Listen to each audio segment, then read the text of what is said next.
30482. Welcome back. You're listening to Superbranding on DZRJ-810, Voice of the Philippines. And here's your host, Larry Bruhart. And here's your host, Harry Tambuatco. Larry's gone, so, well, he's not gone. He's just not in his seat this morning. And I'm going to sit here, and we have with us, we have Iris Sunga. Iris Sunga. We have Dan Keener, and we've got George DiCarlo. And guess who just walked in? We've got legal representation. We've got Attorney Sugitan. So this will be good because do we have any recourse? Do we have any rights? Are we supposed to accept abuse of bad illegal practices? Are we Filipinos to be stepped on by other Filipinos? That's the sad part. Who have poor moral values, who just abuse others for what? More money? We have to stop these people. They're just as bad as the politicians. And I thought it was only the politicians that were bad. Our regulators obviously are left wanting. They're not doing their jobs. But then again, they're put there by convenience because it's called payback. I scratch your back during the elections. You help me. I give you nice, lucrative positions. So go out there and abuse the Filipinos, abuse the foreigners. You know, there's something wrong with that. It does not last. It's all temporal. And one day, believe me, even the Indians, the Indians, not American Indians, but the Indians, India, and other religions all around Southeast Asia have come up with what we call karma. Ideally, we don't have to relate to karma because we have what we call the law. And the law in the Philippines only takes 100 years for resolution, but we're already on year one. Then, you made a comment right before we took a break because I made this statement and said, don't buy any condominiums from these fool developers all around the country. And you're saying no? Please explain. Well, I'm saying it's not fair to generalize. I think what we're talking about is there's a few bad apples and they should not spoil the whole bunch. You know, we're not here to say don't buy a condominium in the Philippines. We're here to say be careful of who you buy your condominium from. Do your due diligence, do your research, find out what the history of the company is, and don't rely on their, prolific advertisement and marketing because, what I found out, painfully so, was that the most prolific advertisers and marketers turned out to be the less reputable.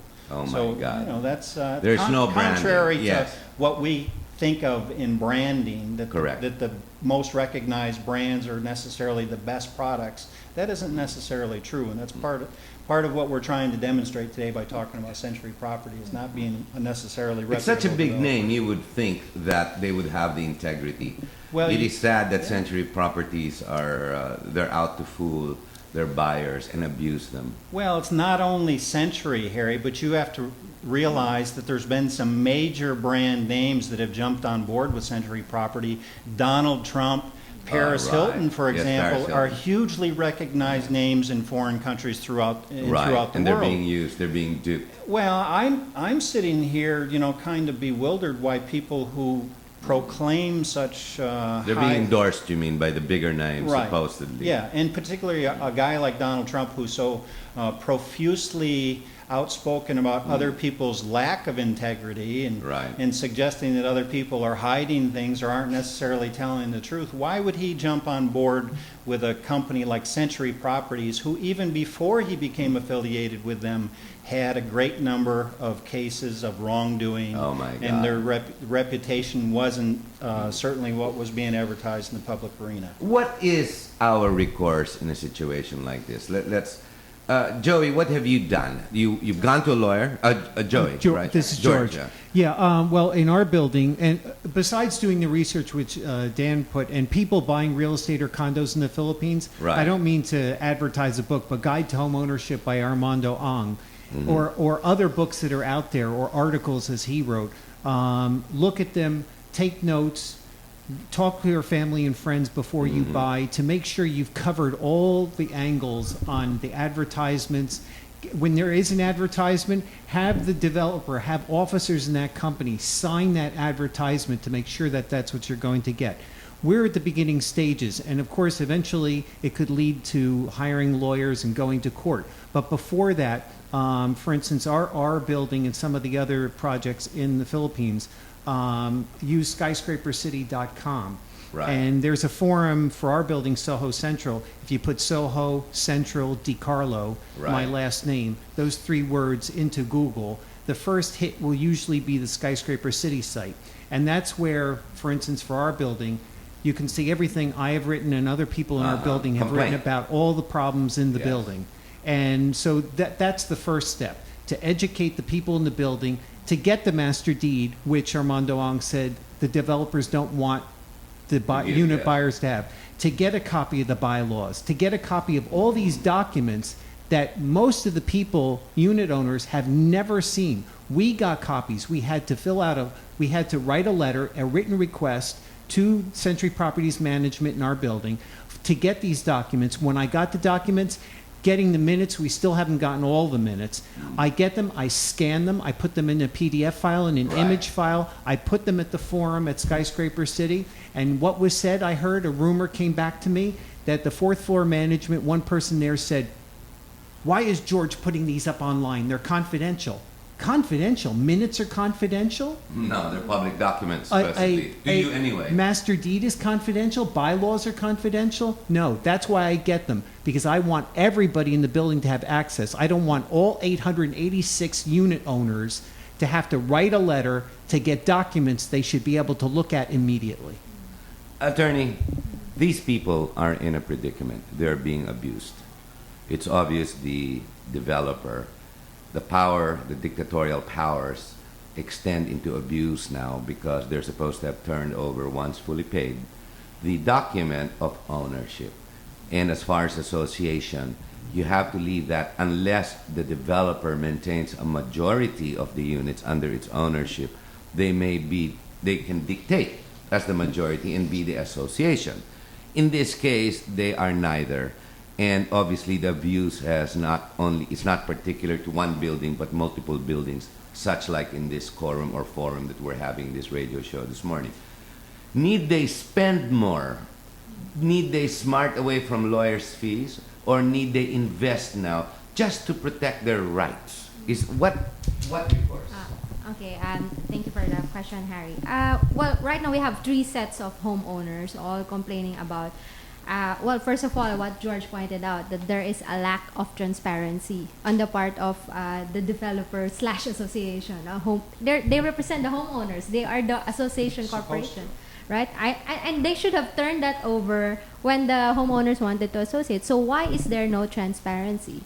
That in itself seems fishy to me. I mean, as their consultant, as their lawyer, and I represent one of them here in our battle for his rights against this condominium corporation. And first of all, they shouldn't even be facing this problem. I ask you a question, we expect an answer. So the fact that they are withholding answers seems fishy, not only to me, but maybe we're only touching the tip of an iceberg here. Maybe not just in this particular corporation, but maybe in the industry as a whole. I hate to generalize, but maybe that's something that government should look into so that we can protect the rights of our homeowners, people who buy condominiums here. And it's no joke to buy a condo unit. It's even, I think, sometimes more expensive than buying a house. That's that's serious money to buy a condo unit these days. And these are hard-earned money, and people are entitled to, they own homes. Of course, it's a building, but that's a home. And when they associate, they should be respected in that. They mean no harm when they ask for information. They mean no harm when they want to associate. The plausible thing to do is to just turn it over to the unit owners, and yet that's not happening. That's not happening in this case. Attorney, while you are right, there's a lack of transparency. We've already identified the fact that there's abuse. Why is it that homeowners in this case are being subjected to even more money, more cost? Instead of smarting from lawyers' fees, legal fees, time, aggravation. Why is it this practice of abuse is the case? For example, Iris and George, you've had to get lawyers, is this the case, to protect yourselves? Yeah. and you're instead of being relieved after an investment is made, you're being abused, and you're being legally abused by these home owners, these home developers, who themselves represent themselves as legals as well. So it becomes a legal battle, and the problem is the developer runs away smiling because he's using your titles to develop more buildings. money. So who do we blame here? I know. The agencies, the government agencies tasked to protect you. Who have you run to? Let's see, the SEC has been extremely, helpful by not replying to you. You know, that's a practice in the Philippines. When you write somebody formally, they don't reply. You call somebody formally, we don't call back. This is a terrific business practice in this country, just so you know. Yeah, I want to comment about that. Yes. About a year and a half ago, we sent some letters and we CC'd the Justice Department, Housing, HLRUB, and we got some replies back, some things no replies. The end of November last year and beginning of December, we sent a total of 17 letters. We had them. We went down to the management office. We didn't put them through the mail to the board, to the secretary of the board, and to the management office, because then they play another game. Who did you send the letter to? You get this runaround. Oh, well, you didn't give it to the secretary, so the board didn't know. The board, oh, you should have given it to the management office. So I put them to all. I had them stamp it. At the website, you can see all the stamps of all 17 letters. And have we received replies for any of the 17 letters? Only one of them, they gave us an extra set of minutes. None of the other letters, including one that would take them about 5 minutes to answer because it just asked for copies of 2 documents they're required by law to have in the building, none of them have been answered. So they say, oh, ask questions. We're here in the building. They put memos up saying, come and ask us, call us. You do that. You're given a runaround for a few weeks. Then they go to the head office of Century Properties Management, and then you wait another few weeks, and then you say, well, have we gotten an answer? Well, put it in writing. So then you put it in writing, and what you get? No reply.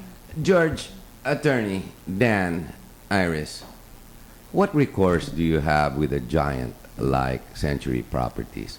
It seems that this Goliath is going around slewing the people, killing everything in its sight, taking everything, being abusive to all its buyers. To all of you listening out there, until this is resolved, I suggest stay away from this group called Century Properties. But while this is being done, what rights do we have against the abuse of these building operators? Obviously, regulators, government regulators, are inutile at this point, and there is no action. The inaction, well, the practice, the poor business practice of no reply is, it's a practice in the Philippines, even in the private sector, even more so in the private sector. Government like to point to each other because no one wants to take the blame. In the private sector, we just don't care. If I don't like to reply to you because I'm not going to make any money out of you, to hell with you. That's the way it normally is. It's a bad practice, I assure you. Until we change our proper practices to best practices, we are not going to succeed. And maybe that's why we're at the situation. However, we still have a problem at hand, and we should try and make an effort to try and resolve issues. So, attorney, are we subjected to 100 years of law before a resolution is given by the courts? Well, as I've advised my clients, there's no doubt it will take a long time in the Philippine judiciary. Any case that we file in the Philippine legal system will take a long time to ripen into justice, so to speak. However, I will not discourage homeowners' rights, those who have rights, to still go through the judicial process. Now, that being said, as we met, the last time we met, I advised them, whatever we do, every step of the way, let's make it public information. George is already doing it. He's already posting everything online for everyone to have access to. The other homeowners are now doing it. They're in the media. They're warning people about their experiences, and also giving them, well, I guess, enlightened counsel on what to expect, and also how you will probably end up battling your very own condominium corporation, etc. So I think the mass media also has a big factor to play in the fight of the homeowners, the condo unit owners. in this case. Now, as for recourse, legal recourse, there's no doubt. Where there is deceit, that's criminal. Regardless of a small transaction, big transaction, millions, 2 pesos. The minute you steal something from the 7-Eleven downstairs, that's criminal. And you intended to defraud somebody, which is a store. Even for a 7 peso chocolate bar, what more in their case that they are being defrauded, they are being misled into thinking that yes, we can be independent, etc. But no, you can't even reveal to us whether we own the title to the land to which the building stands. We don't even have access to the master deed. How can you tell what one day the government will just foreclose this building and we do not own the land? Who will we claim again? So it's we need to stop that runaround, definitely, and the legal system will help in that. I still believe in that, even though it will take time. However, I believe the homeowners here, the condo unit owners here, are doing the right thing in informing the public and also making the mass media a partner to this endeavor. Because, what are rights for if we do not respect them? So I guess, go ahead, Dan. Well, I was just going to follow up on what Sarah said, that, it may take some time to pursue this in the courts, and ultimately, whether we see justice prevail or not is still questionable. But one thing that we can do by bringing this into the public arena is we can hold those people who are doing the bad deeds and doing the bad acts accountable by providing truthful information about what they're doing. Truth. And then the damage is going to be what they're going to suffer in the public arena, not only nationally, but internationally. Because if we can get people to stop and say, wait a minute, is the Philippines safe for foreign investment? Should I buy a condominium? No, it's not. Yeah. Based on the presentations this morning, Well, do not buy. But that's part of what we're trying to do, is to counter that hype. There's a lot of things that are going on in the government right now. They're being extremely dedicated to soliciting foreign investment, and even in the Department of Tourism, there's the national or international It's more campaign. fun to do. It's more fun in the Philippines, and I think that it's reasonable to say that statement should end with a big question mark and say, for who? Because it may apply to the guy that came here as a tourist and spent a week enjoying, Boracay or someplace else, but not for the people who come here, invest here, and make this their home, right? That's a different story. Don't get me wrong. As I make these funny little statements, my heart bleeds for you.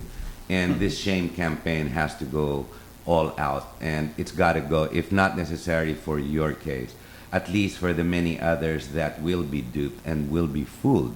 A shame campaign is your obligation to help other people, and the fact that you, as a person, your brand, your integrity, putting yourself on the line to help others is more than we can ask for. Now, as a problem, you know what I'll do after this show is I'm going to give you a hammer, one hammer each, and you can go straight to Century Properties and hammer the board director, the president, and the treasurer, and all these fools who misrepresent themselves to the people only for their God, which is money.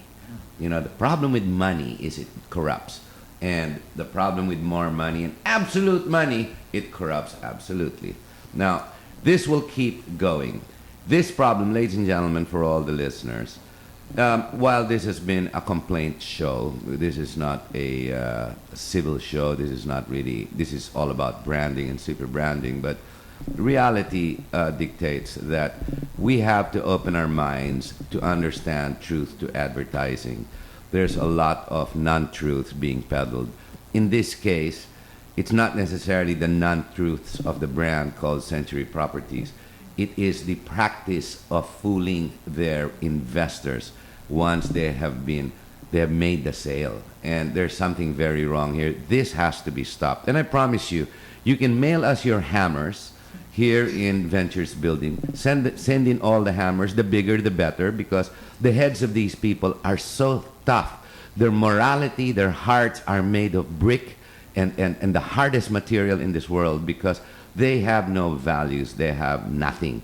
They have no fear, because money is their gods. Now, we've got to break them. We've got to take the devil out of this country. We've got to excise all this bad that is in these buildings called Century Properties.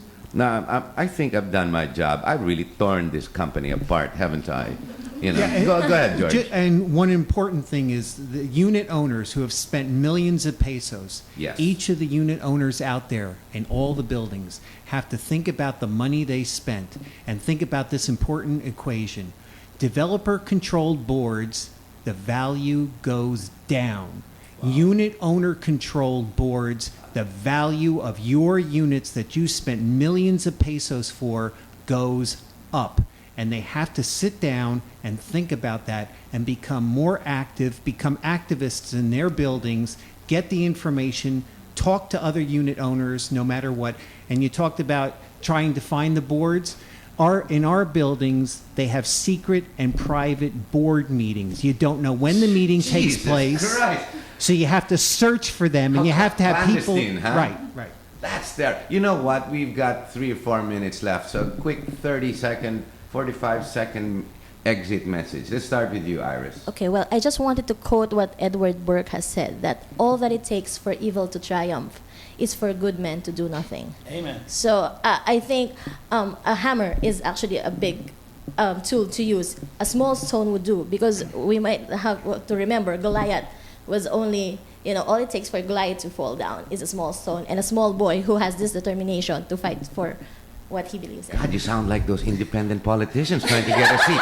George, quick last message, exit message. Yeah, I would tell people to search the web, look at the information that we've put up there, and start to look at your own buildings and see how things are run. Become familiar with the Condominium Act of the Philippines and Presidential Decree 957 and all the other, and your own building with the master deed and the bylaws. Read them very carefully. Look at everything. And then go back and read it again, because then you'll realize, oh, they didn't do that at the last meeting. Why was the annual meeting changed when it's against the bylaws to do that? Very good. Dan Keener. Well, we use corruption as a common word here. Certainly corruption exists throughout the world in every country, in every government, in every, business sector. Correct. But the fact of the matter is that corruption cannot really be so widespread or so entangling if it's not protected by the system of impunity. And that's where the Good problem point. really lies. And it's the government's job to make sure that these people who are the bad guys, the perpetrators who are, denying us our rights or refusing to provide us information, it's the government's job to make sure they don't get away with it. Because Harry, if you rob a bank tomorrow and you get away with it, you're going to go home that night thinking about robbing another bank. But if Of you course. don't get away with it and you go to jail, then maybe you are going to be redeemed. Maybe your soul is going to be transformed and become a more moral human being. And that's really what it's all about. Thank you very much. Attorney Sarah, quick message. Exit. Well, justice will be served in their case. Well, if I had a hammer, I'd hammer them in the morning. I'd hammer them in the evening, all over this land, ladies and gentlemen. We hope you've enjoyed the show and really trying to play it light, because nobody likes too serious an idea. It all bores us from time to time. But don't forget, just because it's not your problem does not mean you shouldn't care about this. It is your problem, simply because you're Filipino, and simply because it's our country. The inability, the incompetence of our leaders, our regulators, the business people who have bad practices becomes our problem, even though we suffer the consequence of their bad action, their fraudulent systems. The systems we are made to suffer does not mean we sit back and say, it doesn't bother me because I'm not involved. Totally wrong. You are involved, one way or the other. But you can always leave the country. You can always go to Myanmar. You can always go to the moon. I understand they have new flights to Mars. Or just dig a hole and cover yourself. Then there will be no more problem. Ladies and gentlemen, we hope you've enjoyed the show. And I'm standing in for Harry and Larry and Harry and Larry. Magandang umaga po sa inyong lahat. I hope you enjoyed it today. That's your show for Superbranding on DZRJ 810 AM, Voice of the Philippines.